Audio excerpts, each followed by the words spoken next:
ایران جنگ کا اب تک کا سب سے خطرناک مرحلہ شروع ہو چکا ہے۔ اب باضابطہ طور پر نیٹو ممالک نے ایران کے خلاف جنگ کی تیاری مکمل کر لی ہے، تو وہیں دوسری جانب متحدہ عرب امارات کی فوجیں بھی حرکت میں آ چکی ہیں۔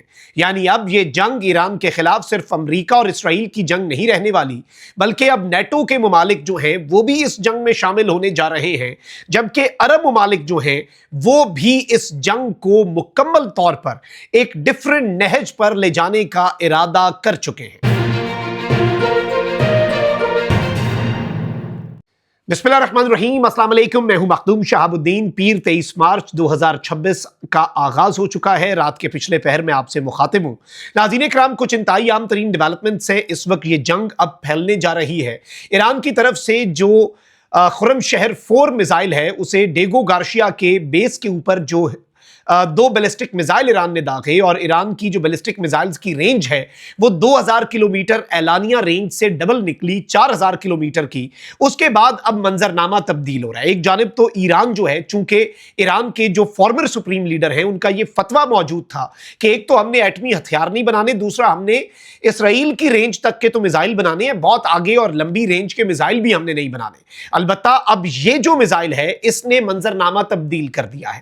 اب اس میزائل حملے کے بعد ایک جانب ایران کی طرف سے تردید کی گئی ہے کہ یہ میزائل حملہ تو ہم نے کیا ہی نہیں، یہ ڈیگو گارشیا کی طرف تو ہم نے یہ میزائل مارے ہی نہیں تھے، یہ جو انٹرسپٹ ہوئے اور جو تباہی بھی نہیں مچا سکے، اس سے ایران نے اظہار لا تعلقی کر لیا۔ اب اس کی آڑ میں ہونے کیا جا رہا ہے، یہ منظرنامہ زیادہ خطرناک ہے۔ میں ساری ڈیٹیلز آپ کے سامنے رکھتا ہوں، لیکن اگر ابھی تک آپ نے اس ویڈیو کو لائک نہیں کیا تو لائک ضرور کر دیں۔ آپ کو معلوم ہے کہ ہمارے اس چینل کو بھارت، افغانستان اور پاکستان مخالف متعدد اکاؤنٹس کی طرف سے رپورٹ کیا جاتا ہے۔ رپورٹنگ کا اثر زائل ایسے ہی ہوگا کہ آپ اس ویڈیو کو لائک کریں، ایک کے بجائے زیادہ سے زیادہ کامنٹس کریں، اور اگر ہو سکے تو اس ویڈیو کو آپ نے مختلف واٹس ایپ گروپس جو ہیں ان میں شیئر بھی کرنا ہے۔ ناظرین کرام، ڈیولپمنٹس کیا ہیں؟ پہلے میں آپ کو یہ بتا دوں کہ اس وقت تو سچویشن یہ بن چکی ہے کہ ایک طرف ڈونلڈ ٹرمپ جو ہے اس نے یہ اعلان کیا کہ بھائی 48 گھنٹے کا الٹیمیٹم ہے، ایران آبنائے ہرمز کو کھول دے ورنہ ایران کے انرجی انفراسٹرکچر کو، بجلی گھروں کو ہم نشانہ بنائیں گے۔ اب ٹرمپ کی ایران کے بجلی گھروں کو نشانہ بنانے کی دھمکی کے بعد تہران کے گرد و نواح میں دھماکے بھی ہوئے، اور ایرانی میڈیا کے مطابق پردیس اور دماوند میں کئی دھماکے سنے گئے۔ دھماکے جو ہیں دماوند کا جو علاقہ ہے اس کے حوالے سے بتایا جاتا ہے کہ یہاں پر ایران کا سب سے بڑا بجلی گھروں میں سے ایک بجلی گھر جو ہے وہ اس ایریا کے اندر موجود ہے۔ تو اب یہ کہا جا رہا ہے کہ یہ اٹیکس ابھی امریکہ نے انیشیٹ نہیں کیے، اس سے پہلے ان بجلی گھروں کے ارد گرد دھماکے جو ہیں، کیا یہ کوئی انٹرنل سیبوٹاج اٹیک ہے؟ یہ ایک بڑا اہم نقطہ ہے۔ وہی دوسری جانب ڈونلڈ ٹرمپ جو ہے اس نے ایران کے حوالے سے ایک سٹیٹمنٹ دی ہے کہ you will soon find out what will happen with the ultimatum on the power stations. The results will be very good. آپ کو بہت جلد پتہ چل جائے گا کہ میں نے ایران کو جو 48 گھنٹے کا الٹیمیٹم دیا ہے کہ اگر یہ ابنائے ہرمز نہ کھولی تو تمہارے پاور اسٹیشنز کے اوپر حملہ کریں گے۔ آپ اندازہ بھی نہیں کر سکتے کہ اس کے نتائج کیا ہوں گے۔ ریزلٹس بہت اچھے آئیں گے۔ There will be total destruction of Iran and it's going to work out great. Iran کو مکمل طور پر ہم نے تباہ کر دینا ہے اور یہ بہت کمال کی چیز ہو جائے گی، یہ ڈونلڈ ٹرمپ نے کہا۔ اب سب سے اہم ترین چیز یہ ہے ناظرین کرام کہ کان نیوز جو ہے وہ یہ رپورٹ کر رہی ہے کہ اسرائیلی میڈیا آؤٹ لیٹ ہے یہ کان نیوز، اور یہ رپورٹ کرتی ہے کہ اسرائیل جو ہے وہ ٹرمپ کے الٹیمیٹم کو سپورٹ کرتا ہے، اور اس کے بعد جو ہے وہ اس سارے کے سارے معاملے کے اندر جس طرح کا سینیریو بن چکا ہے، جس طرح کی سچویشن بن چکی ہے، اس میں سچویشن جو اگر ابھی ہم سمجھیں تو معاملہ جو ہے وہ بڑا پریشان کن ہے۔